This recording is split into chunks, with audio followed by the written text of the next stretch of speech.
عليكم جمهور فكرة، وأهلا بيكم في حلقة جديدة.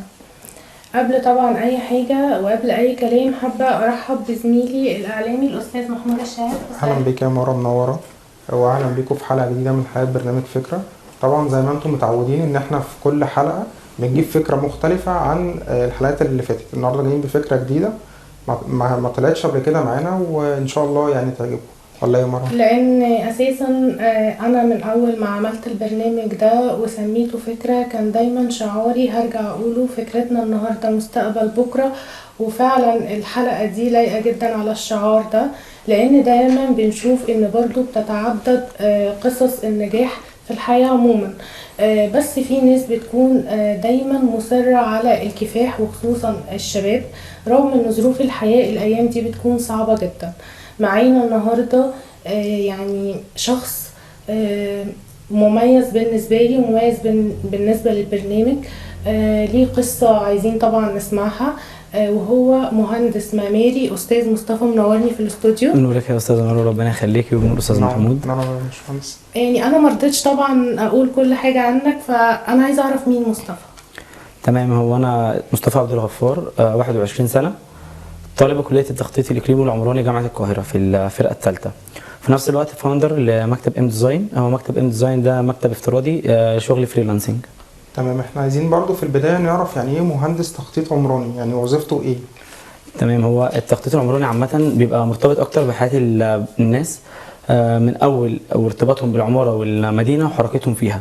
تمام. من أول تخطيط استعمالات الأراضي والأراضي المبنية بشكل عمارة، وشبكات النقل والطرق والحركة، والتخطيط البيئي والبنية الأساسية. بيخطط كل شيء، يعني الانترنال والاكسترنال، يعني الداخلي والخارجي وكل حاجة، والعلاقات الوظيفية كمان بينهم، وازاي ان انا اقدر اوصل مثلا من المدينة للسوق للبيت وهكذا.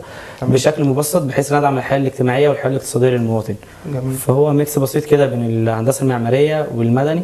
يعني انت من غيرك المشروع يقف. يعني انت حاجة اساسية في المشروع. بالظبط، يعني مثلا بنعمل تخطيط مدن زي العاصمة الإدارية او تخطيط العلمين الجديدة والمدن الجديدة كلها، ده بيبقى شغل تخطيط عمراني. تمام. مش معماري، ده الفرق بين التخطيط العمراني والمعماري. بمناسبة بقى ان احنا بنتكلم يعني الحتة اللي هي كنا بنتكلم فيها بالحلقة، حتة الكوهوم، كنا بنتكلم عن مشروع الكوهوم، او يعني عايزين نعرف ايه اكتر عن موضوع الكوهوم، اللي هو يعني ده برنامج، هل ده مثلا سيرفر، هل ده مثلا ويب سايت، يعني ده بيفيدك او بيخدم عليك ازاي في مجالك يعني؟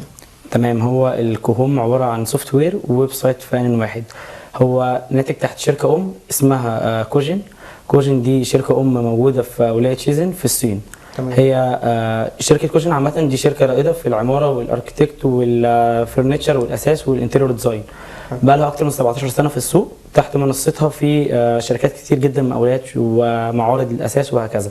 فهي حبت تعمل سوفت وير او ويب سايت كده يكون بيسهل على الكلاينت او على المهندس المعماري اللي انا اقدر اوصل الفكره اللي انا عايز اطلعها بشكل سهل، وفي نفس الوقت ما يكونش فيه. دي الميزه اللي فيها، صح؟ بالظبط كده، اللي انا اقدر اطلع الفكره بشكل ريال اكتر، وفي نفس الوقت ما يبقاش اللي انا بحمل او بلود على اللابتوب او الجهاز بتاعي، بحيث ان انا ابقى محتاج باكج او بادجت معينه كبيره جدا اللي انا اقدر احمل بيها. يعني هو يعتبر زي سوفت وير او برنامج حضرتك بتستخدمه بالظبط كده، بيخدم عليك في شغلك. ده مكانه او المكان الاساس بتاعه في الصين. بالظبط كده. طيب بالمناسبة الموضوع ده، انت كنت بتقولي قبل ما ندخل هنا ان في مسابقة انت دخلتها، صح؟ عايزك تتكلم عنها. تمام، هو فكرة المسابقة عامة لما بدأت كوم كان هو مشروع الفندق، غرفة فندقية في دهب على التراث البوهيمي. انا كنت عارضه على جروب كوم، بحيث ان انا لو في اي افكار نقدر ان احنا نعمل شير الافكار كده مع المهندسين الموجودين على الجروب. بس كان في التوقيت ده كان في مسابقة معمولة في مصر عن الكوهوم، فالتصميم بتاعي داخل المسابقة. مسحيت الصبح كان كريستوفر، ده اللي هو كوربريشن او اللي هو المسؤول عن الدول العربية في الكوهوم، كان المشروع بتاعي داخل المسابقة وخدت فيها مركز اول الحمد لله، يعني فزت بالمسابقة. التراث البوهيمي اللي هو التراث الحاجة الطبيعية اللي هو مايل اكتر للطبيعة. تمام. بعدين دخلت جروب في اي بي الكوهوم كوميونتي، اللي هو منظومة كوهوم بس اللي هو الدولية بقى. فبرضه كان مشروع خدته، دخلت بيه دايننج روم، غرفة طعام على التراث البوهيمي، ودمج برضه التراث المينيماليست اللي هو المبسط المجرد. ايه الصعوبات اللي قابلتك في الموضوع ده؟ هو في الاول خالص ان هو الموضوع اصلا ما كانش منتشر، فانت لما تيجي تشتغل بيه سواء مع مكتب او شركه اللي هو ايه اصلا الكهوم، فهو مش معروف. غيره عشان هو مش منتشر، مفيش عايزين بقى نعرفه للناس. تمام. هو زي ما انا شرحت كده بالظبط اللي هو تبع الشركه دي، وفي نفس الوقت هو بيبقى دامج سهوله برنامج الاوتوكاد وذكاء الريفت مع الكواليتي بتاعه ال 3 دي ماكس، فبيطلع الشوت بتاعك او عامه الديزاين اللي انت عايزه بالفكره اللي في دماغك كانها في الواقع. في نفس الوقت بيبقى مربوط بالقمر الصناعي، فما بيحملش خالص على اللابتوب بتاعك، وبيبقى بيجهز معاك الموديلنج في وقت قصير، ووقت الريندر ما بياخدش معاك الساعات اللي بتحصل. هو تحت مقولة 30 minute modeling and 30 second rendering. كنا بنتكلم ان في عملت حاجة ممكن مثلا تفكر فيها شهر تيجي تنفذها ممكن تقعد فيها شهرين بسبب بطء البرامج اللي الناس شغاله عليها دلوقتي. بالظبط. انما بعد الكوهوم ممكن الشهرين دول يبقوا بدل ما تقعد شهرين تنفذ، او انت خلاص عملت تصميم او فكرت في شهر، بدل ما تقعد في شهرين تنفذ، لا انت ممكن تضغط الوقت ده خليها اسبوع. بالظبط كده. وكمان بيبقى ممكن اقل من كده على حسب انت اشتغلت على المشروع قد ايه، وكمان على حسب وضوح الفكره التصميميه اللي في دماغك، ممكن تاخد وقت اقل من اسبوع كمان. جميل جدا. طب اول تصميم انت عملته كان الموضوع يعني عمل معاك ايه؟ هل يعني مثلا دخلت في مع اول تصميم فقلت لا انا ما عملتوش حلو قوي فانا هقف هنا، ولا كان ناجح قوي وكملت، ولا الموضوع مشي معاك ازاي في اول تصميم؟ هو اول تصميم بداته كان بعد ما بدات اتعلمت الكهوم، عايز اعرف انا وصلت لحد فين فيه.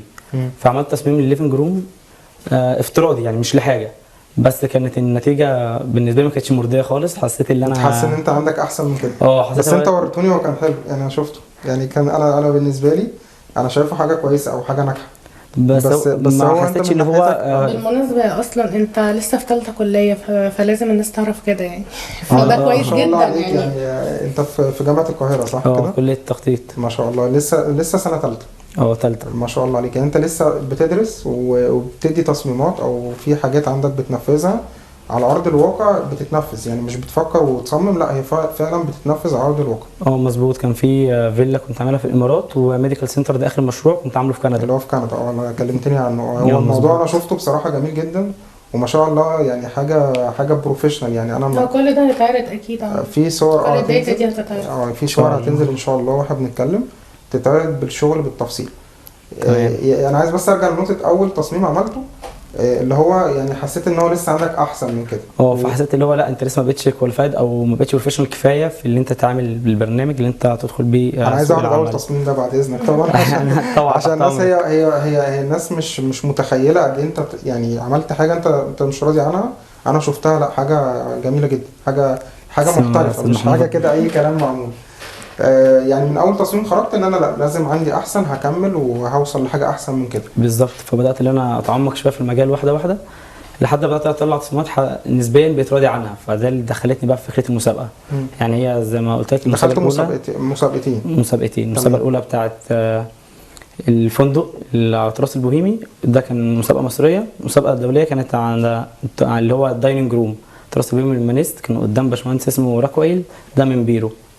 تمام. بس المسابقه الاولى كانت عن طريق الصدفه البحته اصلا، وانت كسبت المسابقتين. ما شاء الله. طب بما انك كسبت المسابقتين ليه ما بتفكرش ان انت مثلا تكمل بره احسن لك، او فرصه بره؟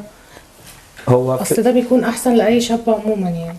هو فكره الكهوم عامه هي لسه مش منتشره، بس موجوده بره بشكل اكبر بكتير من مصر. بالظبط. فهو انا حاليا بالتعاقد مع كهوم بقيت انا الامباسدور او سفير الكهوم في مصر، اللي انا الناقل للكهوم او الراعي للكهوم في مصر. تمام. فعشان كده حابب ان انا بدل ما انشرها بره، لا انت دلوقتي مسؤول عن بلدك. خصوصا ان هو مش منتشر في مصر. بالظبط. يعني هو بنتكلم في رينج قد ايه مثلا؟ 200 واحد يعتبر في مصر كلها شغالين بيه بس فقط لا غير. 200 من حوالي 100 مليون شخص عايش في مليون مثلا مهندسين يعني نسبة قليلة جدا. هو في يعني متسجلين في النقابة أكتر من 600,000 مهندس. تمام. ما فيش غير 200 واحد شغالين بالبرنامج. من 600,000. لا ده حاجة يعني حاجة ان انت يعني تخش وتشتغل فيها وتطلع منها شغل، دي حاجة مش سهلة يعني. صح ولا يعني؟ لا حاجة صعبة. البرنامج مش معقد قوي، بس هو محتاج ان انت تبقى فاهم انت بتعمل ايه. انت كنت بتحكي لي ان انت كنت بتدرس البرنامج من شخص صيني، كنت انت بتترجم له يعني. برضه عايزين نشير الموضوع. انت يعني الموضوع ما حدش بيتعلم في يوم وليله. الراجل ده كان بيجتهد ان هو يوصل لاعلى معرفه في جوه الكوهوم. فعايزين برضو يا باشمهندس توضح النقطه دي للناس. تمام. هو بعد ما اللي انا خلاص خدت الجزء الاساسي او البيزكس بتاعت الكهوم وطلعت اول مشروع، حسيت ان انا مش راضي عنه، بدات ان انا اشوف توتوريال للسوفت وير انجينيرنج اللي هو المهندسين المصممين اصلا السوفت وير. فهو برده ما كانش كواليفايد قوي بس كان بالصيني، فانت كنت كل جزء توقف وتترجم توقف وتترجم تشوف الاداه دي او التول دي بتعمل ايه. فبدات ان انت تطبق واحده واحده. فالمشروع الثاني الثالث اللي انت بتجرب مع نفسك، فبدات توصل بقى للجزء اللي هو لا انا وصلت للجزء انت راضي فيه عن نفسك، اللي هو المشروع بتطلعه بشكل ريال اكتر، بشكل حاسه ان انت واقعي. انا عايزك تكلمني عن اصعب تصميم انت واجهته. يعني انت دلوقتي بيجي لك اكيد تصميمات معينه مطلوبه منك، فخلاص انت بتبدا تفكر في ان انت تنفذ التصميم ده، فبتبدا ان انت مثلا واحده واحده بتفهم طبعا الكلاينت عايز منك ايه، وتقرب المسافات ما بينكم في التفكير. مظبوط. ايه الحاجه الصعبه اللي واجهتك في ان انت يعني او التصميمات اللي انت اخدتها قبل كده؟ هو اصعب مشاريع عامه بتبقى كوميرشال مش السكنيه، بحيث ان انا في السكني انا بخاطب الكلاينت اللي عايش هيستخدم المكان. بالظبط. اما الكوميرشال بيبقى فيه او التجاري عامه فيه عدد كبير بيتردد على المكان، فانت بتبقى محتاج تخاطب الناس دي كلها. فهو كان اصعب تصميم بالنسبه لي في الكوميرشال كان الفندق اللي هو الغرفه الفندقيه، بحيث اللي هو غرفه فندقيه في دهب، فانا عايز انقل التراث المصري وفي نفس الوقت الطبيعه بتاعت دهب والجو الساحلي، وغير اللي هو دهب مش تشال اسم بلدك باسم فندق، فالموضوع مش صعب. مش مصريين بس كانوا بيستخدموه، مش اجانب من بلد معينه، ده هو من كذا دوله، من كذا دوله، فانت عايز توسط الذوق، فاللي يخش ما يتفاجئش ايه ده انا دخلت اوضه غريبه او ده مش فندق او كده، فانت بتوسط من الذوق العام. لو انا عايز حاجه تبقى ماشيه مع كل الفئات اللي هتستخدمها. طيب يا مصطفى، احنا اصلا يعني هنا في الحلقه عشان غرض واحد ان احنا نتكلم عن الدوره التدريبيه، فعايزاك تكلمني عنها. هو الدوره التدريبيه بعد ما انا خلاص بقيت اللي انا الايمج للكهوم في مصر، فبدات اللي انا عايز انشر الفكره اكتر، فبدات اعلن عن دوره تدريبيه ابدا احاضر فيها ايه هو الكهوم ده وازاي اللي احنا نقدر نستخدمه وازاي اللي انا اقدر اطلع من عليه المشاريع بتاعتي. فبدات اول محاضره كانت يوم الجمعه، كان عليها بسم الله ما شاء الله الحمد لله كان عليها اقبال كبير، كان في 300 مشترك دخلوا في الدوره التدريبيه دي. هي اونلاين؟ هي اونلاين. اول محاضره كانت محاضره مجانيه، كانت تعريفيه اصلا عشان ابدا اعرف ايه هو الكهوم ده بس، فكان عليها اقبال الحمد لله، وبادئين اللي هو باقي المحاضرات هتبدا تنزل الفتره الجايه. ما شاء الله. يعني انت مش بتصمم بس، كمان بتعلم وبتدي اللي انت درسته او خبرتك في مجال الكهوم او في التصميم عموما لبقيه المهندسين اللي زيك. بالظبط. ما شاء الله. يعني اتمنى لك طبعا كل توفيق في الكهوم، لان الموضوع يعني انت شايل اسم مصر، انت بتقول واحد من 200 واحد في مصر. مظبوط. مين اللي شجعك في الموضوع ده ووقف جنبك؟ هو اللي شجعني اصلا في المجال عامه كان البيت عندي. يعني انا في الاول ما كنتش اعرف اصلا تخطيط عمراني، البيت عندي اللي بدأوا يدوني الدفعه اللي انا لا كمل. انا اصلا ما كنتش هدخل الكليه دي زي ما انت قلت لي. بالظبط. انا كنت عايز حربيه، كنت مركز جدا فيها، حتى خرجت اول سنه نتيجه نهائيه.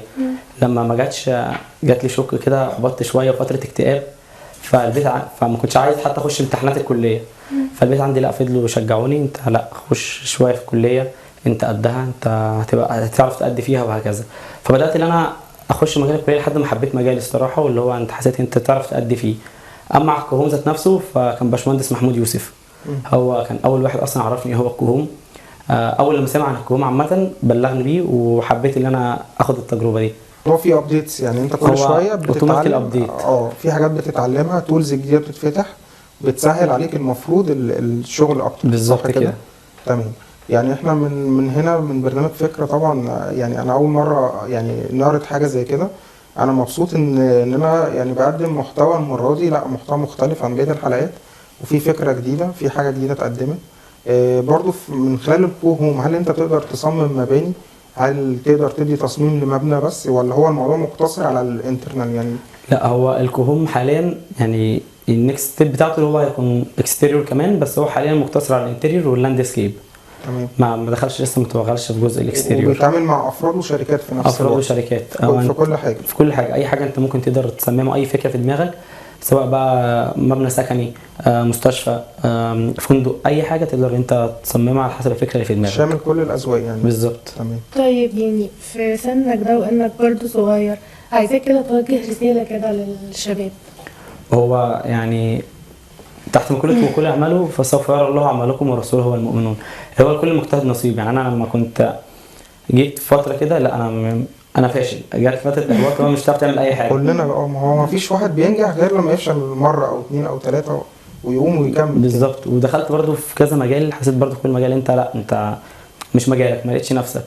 فالفكره ان ربنا هو اللي بيحطك في مكان انت شايف اللي هو الخير ليك، فالمكان ربنا يحطك فيه خلي عندك ثقه بنفسك ان انت هتقدر تأدي فيه. وصدقني اول ما يبقى عندك ثقه في نفسك انت هتعرف تأدي فيه فعلا بجد، توصل للجزء اللي انت عايزه. طيب قول انت شايف نفسك فين قدام، او عايز ايه يعني اكتر قدام؟ يعني بتحلم بحاجه معينه نفسك توصل لها، او اللي هو انا عايز اعمل 1 2 3؟ هو الفتره الجايه يعني اولا ان احنا نتخرج عايزين نطلع من الكليه، بعدين في دماغي اللي انا عايز افتح مكتب استشاري هندسي، وفي نفس الوقت شركه مقاولات. بعدين بقى لو جزء شغل حكومي او هكذا اكيد اوكي يعني. تمام. يعني انا اتمنى لك والله التوفيق بجد، ان انت توصل لحلمك، سواء طبعا نفذته طبعا على المستوى. انت دايما بيجيلك شغل دايما، سواء انت طلعت بره مصر هيجيلك شغل، قعدت في مصر هيجيلك شغل. هو الموضوع مش مقتصر على مكان بعينه بالظبط او بحد ذاته، هو انت بتصمم لاي حد. بالظبط كده. زي ما وضحت حضرتك اللي هو عامل شغل في مصر وفي فيلا في الامارات والميديكال سنتر في كندا، فاللي هو انت من مصر برضو بس تقدر تشتغل. فمش فكره انت لازم عشان اعرف اشتغل انا لازم اسافر، لا انت ممكن عادي تبقى في بلدك وفي نفس الوقت تعرف. انت بتقول لي عملت حاجه في كندا يعني لكندا، يعني انت قاعد في مصر وبتعمل حاجه لكندا، دي حاجه مشرفه طبعا، يعني مشرفه لينا في الاول وفي الاخر. ومن هنا طبعا انا حابب ان انت ان شاء الله يعني تكون معانا في حلقات جايه. هنطلع فاصل اعلاني يعني هنعرض فيه شغل الباشمهندس، تمام؟ وان شاء الله هيعجبكم جدا يعني.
ورجعنا لكم بعد الفاصل، وعايزه بقى اسالك سؤال مهم بعد ما شفنا شغلك الجميل ده.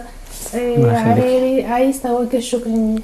هو اولا عايز اوجه شكر لوالدي ووالدتي عشان هم تعبوا معايا جدا لا من صغري بجد. هم كانوا بيسعوا معايا في مجالات كتير جدا، بحيث ان هم عايزين يوصلوا لبوينت كده معينه، ونفسي فعلا انا اوصل للمكان اللي انا احسسهم اللي هو تعبهم ما راحش على الفاضي.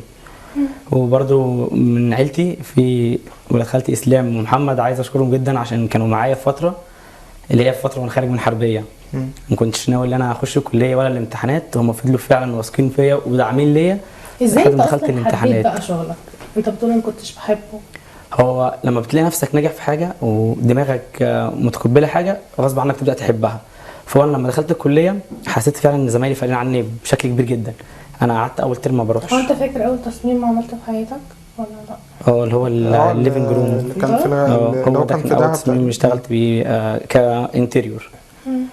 والتصميم ده دخل المسابقه خدت فيها؟ لا ده اول تصميم انا حسيتها مش راضي عنه، فبدات ان انا اشتغل تاني عليه. كنت متوقع اصلا ان انت تاخد المسابقه؟ لا انا المسابقه الاولى دي كنت داخل اصلا بعتها لو في تعديل على الشغل.